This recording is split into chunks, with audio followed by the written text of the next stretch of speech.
ಬೆಂಗಳೂರಿನ ರಾಮಮೂರ್ತಿ ನಗರದ ಕನಕನಗರದ ಎನ್ಆರ್ಐ ಲೇಔಟ್ನಲ್ಲಿ ಮಕ್ಕಳಿಬ್ಬರು ಮನೆಯ ರೂಮ್ನ ಬಾಗಿಲನ್ನ ಲಾಕ್ ಮಾಡಿಕೊಂಡಿದ್ರು. ಎಷ್ಟೇ ಪ್ರಯತ್ನ ಪಟ್ಟರೂ ಕೋಣೆಯ ಬಾಗಿಲು ತೆರೆಯೋದಕ್ಕೆ ಸಾಧ್ಯವಾಗಲಿಲ್ಲ. ಇದರಿಂದ ಗಾಬರಿಗೊಂಡ ಪೋಷಕರು 112ಗೆ ಕರೆ ಮಾಡಿದ್ದಾರೆ. ತಕ್ಷಣ ಬಂದ ಹೊಯ್ಸಳ ಸಿಬ್ಬಂದಿ ಇಬ್ಬರು ಮಕ್ಕಳನ್ನ ರಕ್ಷಣೆ ಮಾಡಿದ್ದಾರೆ.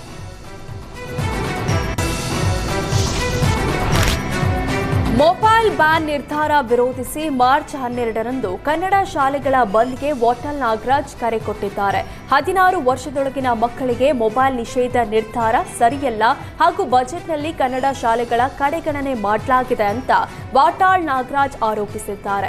ಸರ್ಕಾರದ ಈ ನಿರ್ಧಾರವನ್ನ ಖಂಡಿಸಿ ವಾಟಾಳ್ ನಾಗರಾಜ್ ಮಾರ್ಚ್ 12ರಂದು ಕನ್ನಡ ಶಾಲೆಗಳ ಬಂದ್ಗೆ ಕರೆ ಕೊಟ್ಟಿದ್ದಾರೆ. ಮನೆಯಲ್ಲಿ ಪೋಷಕರು ಮೊಬೈಲ್ ನೋಡೋ ಮಕ್ಕಳನ್ನ ಜೈಲಿಗೆ ಹಾಕಲಾಗುತ್ತಾ? ಮೊಬೈಲ್ ಬ್ಯಾನ್ ಮಾಡುವ ಮುನ್ನ ಎಲ್ಲರ ಅಭಿಪ್ರಾಯ ಪಡೆದಿಲ್ಲ. ಹೀಗಾಗಿ ರಾಜ್ಯದಾದ್ಯಂತ ಇರುವ ಕನ್ನಡ ಶಾಲೆಗಳನ್ನು ಬಂದ್ ಮಾಡಿ ಪ್ರತಿಭಟಿಸಲು ಪ್ಲಾನ್ ಮಾಡಲಾಗಿದೆ.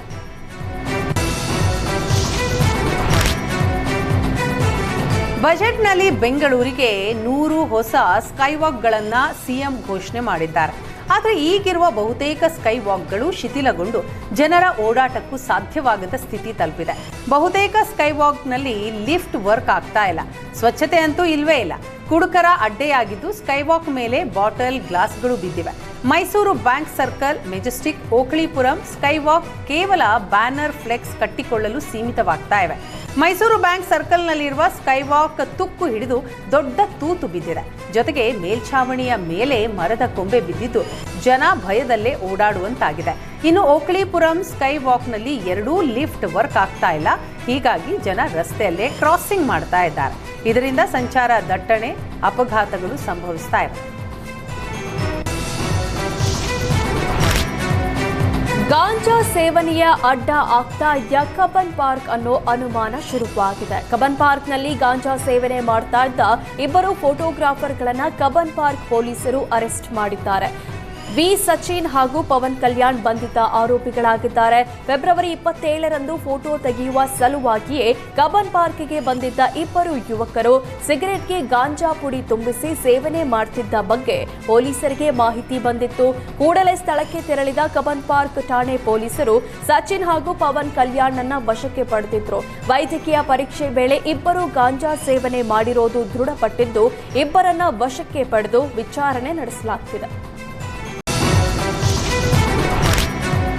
ಪದವಿ ಪೂರ್ವ ಕಾಲೇಜುಗಳ ಉಪನ್ಯಾಸಕರನ್ನ ಪ್ರಾಚಾರ್ಯರ ಹುದ್ದೆಗೆ ಬಡ್ತಿ ನೀಡುವ ಬಗ್ಗೆ ಶಿಕ್ಷಣ ಸಚಿವರಿಗೆ ಸದಸ್ಯ ಡಿಟಿ ಶ್ರೀನಿವಾಸ್ ಪ್ರಶ್ನೆ ಕೇಳಿದ್ರು. ಪ್ರಾಚಾರ್ಯರ ಹುದ್ದೆ ಖಾಲಿ ಇದ್ರೂ ಬಡ್ತಿ ಆಗ್ತಿಲ್ಲ, 2 ತಿಂಗಳಲ್ಲಿ ಬಡ್ತಿ ನೀಡುವಂತೆ ಮನವಿ ಮಾಡಿದ್ರು.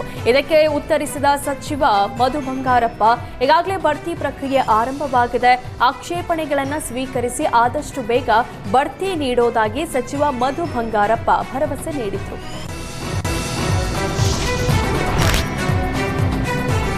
ಬಜೆಟ್ನಲ್ಲಿ ಸಾರಿಗೆ ಇಲಾಖೆ ಹಾಗೂ ಮುಜರಾಯಿ ಇಲಾಖೆಗಳ ಬೇಡಿಕೆಗಳನ್ನು ಸಿಎಂ ಈಡೇರಿಸಿದ್ದಾರೆ ಅಂತ ಸಚಿವ ರಾಮಲಿಂಗಾರೆಡ್ಡಿ ಹೇಳಿದ್ದಾರೆ. ಕೆಎಸ್ಆರ್ಟಿಸಿ 4 ಕಾರ್ಪೊರೇಷನ್ನ ನೌಕರರ ಬೇಡಿಕೆಗೆ ಸ್ಪಂದಿಸಿದ್ದಾರೆ. 1000 ಬಸ್ ಕೊಟ್ಟಿದ್ದಾರೆ. ಘಾಟಿ ಸುಬ್ರಹ್ಮಣ್ಯ, ರೇಣುಕಾ ಯಲ್ಲಮ್ಮ, ಚಾಮುಂಡೇಶ್ವರಿ ಟೆಂಪಲ್ಗಳಿಗೆ ಲಕ್ಷಾಂತರ ಜನ ಹೋಗ್ತಾರೆ. ಪ್ರಾಧಿಕಾರ ಮಾಡಿದ್ರೆ ಅಭಿವೃದ್ಧಿಗೆ ವೇಗ ಸಿಗುತ್ತೆ.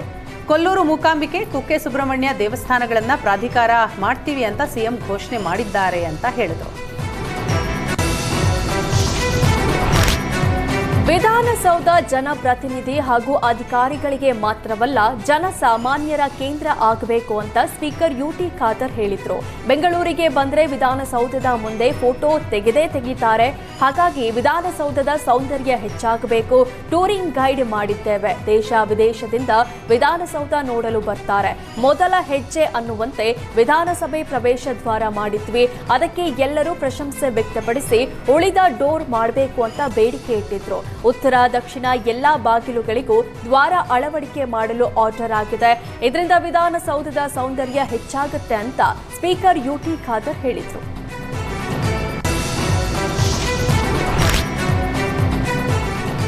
ಮಹಿಳಾ ದಿನಾಚರಣೆಯ ಸಂದರ್ಭದಲ್ಲೇ ಜಿಬಿಎ ಮಹಿಳಾ ಮೀಸಲಿಗೆ ಸರ್ಕಾರ ಕತ್ತರಿ ಹಾಕಿದೆ. ಮಹಿಳಾ ದಿನಾಚರಣೆ ಒಂದು ದಿನ ಮುಂಚೆ ಪ್ರಕಟವಾದ ಜಿಬಿಎ ಮೀಸಲು ಪಟ್ಟಿಯಲ್ಲಿ ಮಹಿಳೆಯರಿಗೆ ಅನ್ಯಾಯ ಮಾಡಲಾಗಿದೆ. ಜಿಬಿಎಯ ಒಟ್ಟು 369 ವಾರ್ಡುಗಳ ಪೈಕಿ 185 ವಾರ್ಡ್ಗಳ ಬದಲು 176 ವಾರ್ಡ್ಗಳಲ್ಲಿ ಮಾತ್ರ ಮಹಿಳಾ ಮೀಸಲು ನೀಡಲಾಗಿದೆ. 9 ವಾರ್ಡ್ಗಳನ್ನು ಮಹಿಳೆಯರಿಗೆ ತಪ್ಪಿಸಿ 50% ಬದಲು 47% ಮಹಿಳಾ ಮೀಸಲು ಇಳಿಕೆ ಮಾಡಲಾಗಿದೆ.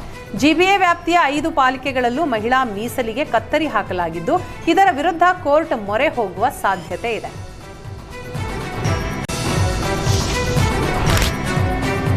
ರಾಜ್ಯ ರಾಜಕಾರಣದಲ್ಲಿ ಕುರ್ಚಿ ಸಂಘರ್ಷದ ಮಧ್ಯೆಯೇ ಡಿಸಿಎಂ ಡಿಕೆಶಿ ಟೆಂಪಲ್ ರನ್ ಮಾಡ್ತಿದ್ದಾರೆ. ದೆಹಲಿಯಲ್ಲಿನ ಶಕ್ತಿ ದೇವತೆ ಕಲ್ಕಾಜಿ ದೇವಿಯ ದರ್ಶನ ಪಡೆದಿದ್ದಾರೆ. ನೆಹರು ಪ್ಯಾಲೇಸ್ ಮತ್ತು ಲೋಟಸ್ ಟೆಂಪಲ್ ಬಳಿ ಇರುವ ಕಲ್ಕಾಜಿ ದೇವಸ್ಥಾನಕ್ಕೆ ಭೇಟಿ ನೀಡಿ ವಿಶೇಷ ಪೂಜೆ ಸಲ್ಲಿಸಿದ್ದಾರೆ.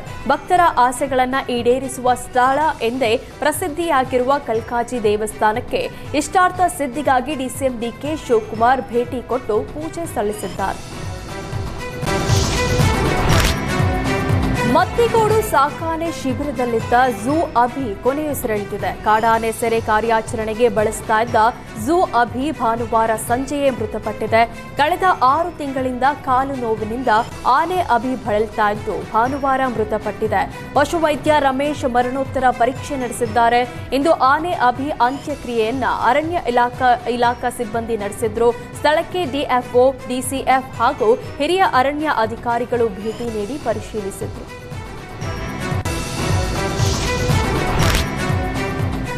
ಉಡುಪಿ ಕಾಪು ತಾಲೂಕಿನ ಪಾದೂರಿನಲ್ಲಿ ಮಾದಕ ವಸ್ತು ಸಾಗಾಟ ಪ್ರಕರಣದಲ್ಲಿ ಕಾಂಗ್ರೆಸ್ ಮುಖಂಡನನ್ನ ಬಂಧಿಸಿರುವ ಪೊಲೀಸರು ಈಗ ಜಹೀರ್ ಅಹಮದ್ಗೆ ಸಾಥ್ ನೀಡಿದ ಸೈಯದ್ ಶಮೀರ್ನನ್ನ ಕೂಡ ಬಂಧಿಸಿದ್ದಾರೆ.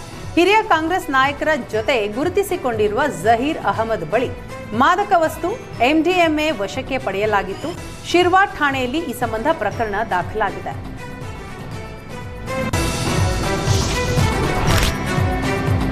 ಬಿಪಿಎಲ್ ಕಾರ್ಡ್ ರದ್ದಾಗಿರುವ ಹಿನ್ನೆಲೆ ಶಿವಮೊಗ್ಗದ ಡಿಸಿ ಕಚೇರಿ ಎದುರು ಕರವೇ ಸ್ವಾಭಿಮಾನಿ ಬಣದ ನೇತೃತ್ವದಲ್ಲಿ ಪ್ರತಿಭಟಿಸಲಾಯಿತು.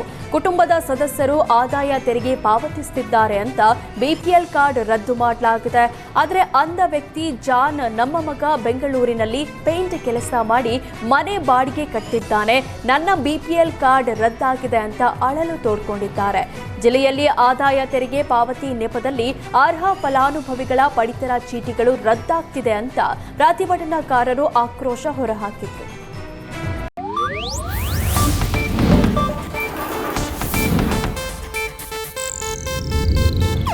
ಇದು ಏಷ್ಯಾನೆಟ್ ನ್ಯೂಸ್ ನೆಟ್ವರ್ಕ್ ಪ್ರಸ್ತುತಿ.